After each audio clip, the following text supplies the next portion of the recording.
Our next guest exploded onto a whole new scene after going viral for talking about millennials. Now he's selling out comedy clubs and getting millions of views online. Not bad for someone in their 70s, eh? Here is a bit from his latest special. And about the last 10 out of 12 hotels I've checked into, I've gotten a handicapped room. Which I don't care, but I'm like, this is too often to be chance at this point. What are these clerks thinking when they're looking at me like, oh, I'm not sure that guy can get in and out of the tub by himself. I might need some railings. The part that makes me feel old is when I'm in the shower going, oh, these railings are kind of nice. Please welcome to the show, comedian Brad Upton. How are you? Thanks for having me. I really do like a good tub railing. Like, that helps me, too.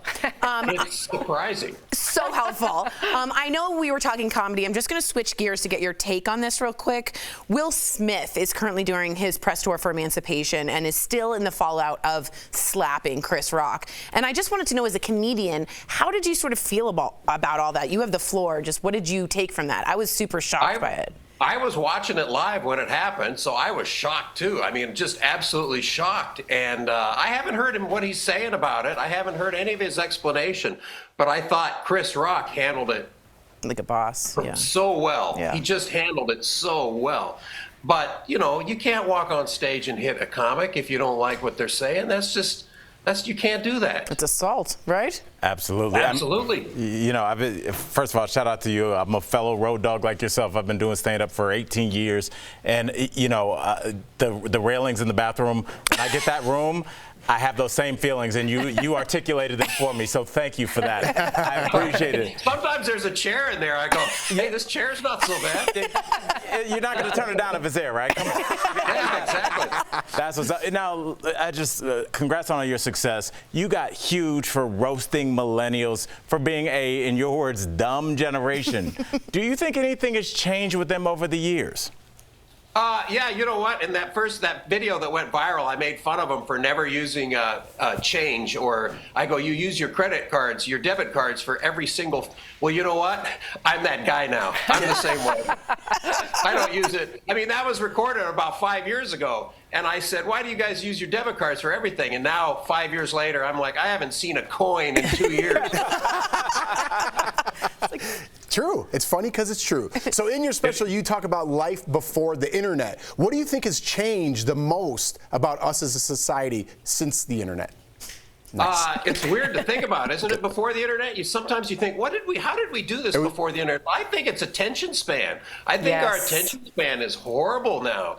It's just, I tell people this, I was a prolific reader. I don't read like I used to because I'm sitting here scrolling all day. Yep. And it's attention span. It's awful. Do you remember just telling someone, hey, next Friday, meet me here at 7 o'clock? Yeah. Do you remember those days? And it would work, and you would just do it. You just went there. No text message, sorry, can't make it. I know. Yeah. I know.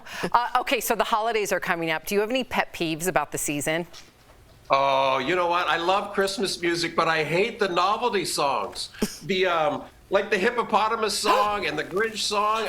Why are they on the radio? It makes me, I want to drive into a tree every time I hear one of those things. No one wants to hear the novelty songs. You know who does, though? My daughter, Sophie. What's the hippo song? What is it? I want a hippopotamus for Christmas. He just said he didn't want to hear it.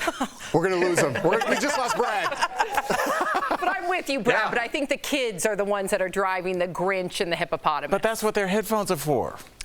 The kids should be on their headphones in the car. You get control of the main speakers. I sing along with it. Oh, I love you. So great. All right. Now, you've been performing for almost 40 years. Now, I was going to say life before the internet. I used to get to my road gigs earlier with a paper map, like a highlighter. Yeah, sure that was how you got there. And you got close to the gig, and then you found a phone booth, and then you called the gig for the last 3 blocks.